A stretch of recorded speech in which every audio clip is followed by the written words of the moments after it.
Today I'll be sharing with you some tips about goal setting and sharing with you some of my goals for 2025. I do this every single year. I share with you how I'm stepping into the new year, what things I plan to achieve over the course of the year. But I thought I'd start off this video with some helpful tips because people might not know exactly how to goal set. So I'll be sharing with you how I goal set, and maybe it will inspire you to set some goals for 2025. So let's get straight into it. So I have 3 tips on how to goal set well. Now, I am no professional and I don't always fulfill every single one of my goals each year. Like, that's the goal, is to fulfill as many as possible. The goal isn't to fulfill all of them. Life happens and sometimes you have to change plans. But you would have seen in my 2024 wrapped video, I did actually accomplish a fair amount of the goals that I set for 2024. So I was really happy with that result. So the 3 tips that I have for you today on how to goal set well. The first one is you have to make them actually achievable. Like, if your goal is to run a marathon for 2025 and you've never run a day in your life, that's probably not quite as achievable as like, hey, let's set a goal for running 5 kilometers. And then once you hit that mark, you can reset a different goal. And then you'll be able to build up to the marathon kind of level, right? Like, and I'm not knocking, dreaming big. I'm a huge ambitious person. Like, I love to dream big, but you also need to set goals that are actually attainable and achievable and something that doesn't seem, too far fetched. Sometimes we get into the habit of, creating these huge, fantastic goals, but then we can't see in our brain how to actually get there. Whereas I find it really helpful to set really helpful, achievable goals and then maybe moving the goalposts as you go, as you build up to what you actually want. But being okay with fulfilling the goal that you've set, period. If that makes sense? I hope so. So the second tip that I have for goal setting is to make different types of goals. So you might have a goal for your professional life, you might have a goal for your personal life, and you might have a goal for, in my case, my faith and spiritual life. It doesn't have to be those specific 3, but the idea is to kind of cover a lot of different parts of the things that you do in your life. And the third and final tip for goal setting that I have for you for 2025 is only set a handful. Because if you have 55 goals for 2025, that's insanely overwhelming, and I don't even think I'd be able to know where to begin. Whereas if you start with, say, 3 to 6 goals, then you can clearly know where to begin. You know which one will be the easiest to obtain. You would know what step 1 would look like because you have just a handful of things to focus on. And sure, if you attain all 6, you can set new goals once all of those have been set. But I think it's better to start small and then work your way up than to have a giant list and then get overwhelmed. That's never gonna work.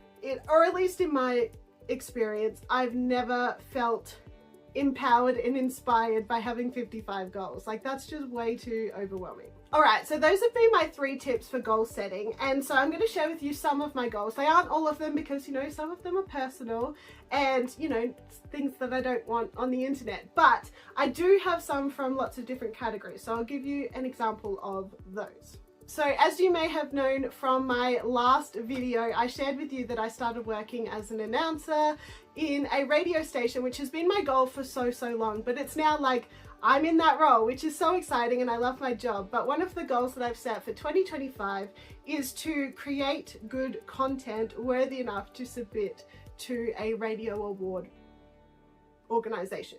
I've never felt like I've created content good enough for those sorts of platforms. So I am going to be very specific and intentional in creating content that not because I want an award, but because I want to be proud of the content that I'm creating, and having that kind of as a base level will help get me there.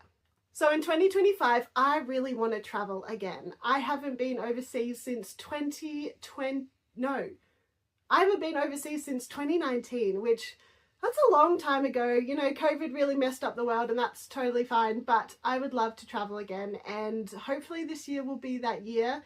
I'd love to go to so many different places, but if overseas travels isn't in the cards for 2025, I do at least want to go to 3 new places that I've never been to before. So you can see there that I've set like a huge goal, but then I've also set an attainable goal underneath that. When I travel overseas, I'll definitely be going to 3 places that I've never been to before, right? But if that doesn't, like if I can't get overseas this year, then I have, you know, places within my own country that I could go to that I've never been to. You know what I mean? You would also have seen in my 2024 Wrapped that I read a lot of books this year, which if you know me at all, I do not read, or at least I have never read that much in my life. I am very shocked by this, and so I am excited to continue in this trajectory. So for 2025, my goal is to read 12 books, which is about 1 a month, and I think I can definitely do that. So I'm really excited to be able to set that goal. So my next goal, which I think I have something like this on every year that I've done a video like this, but I really, really want to be in a place where this statement is true. But by the end of 2025, I want to be in a place where I'm enjoying life, I am content with the life that I have right now, and I'm not striving for a season that I'm not in. I definitely, you know, look for the future probably more than I do enjoying the current situation. So I want to be, you know, enjoying where I'm at, living moment to moment a little bit more than I have been in the past. And this one also is probably on every year, but I really mean it every year, and that is to deepen my faith in Jesus Christ, to strengthen my relationship with him, to delve deep into the word, to be reading it all the time, to study it, to enjoy it, to love him more, to serve other people. And yeah, I just really want to be on fire for the Lord this year. So I'm excited to see what that would look like. So those are some of my goals for 2025. If you have set your goals already for 2025, leave your first one that you're excited to achieve in the comments down below, or which tip that you found the most helpful. If you're not already, definitely consider subscribing. I upload as often as I can. And I also have other social media platforms like TikTok and Instagram where I upload a lot more frequently. So if you want to really stay up to date with what I'm doing, you can head on over there. I hope you have a wonderful day, and don't forget to hug someone today. Bye!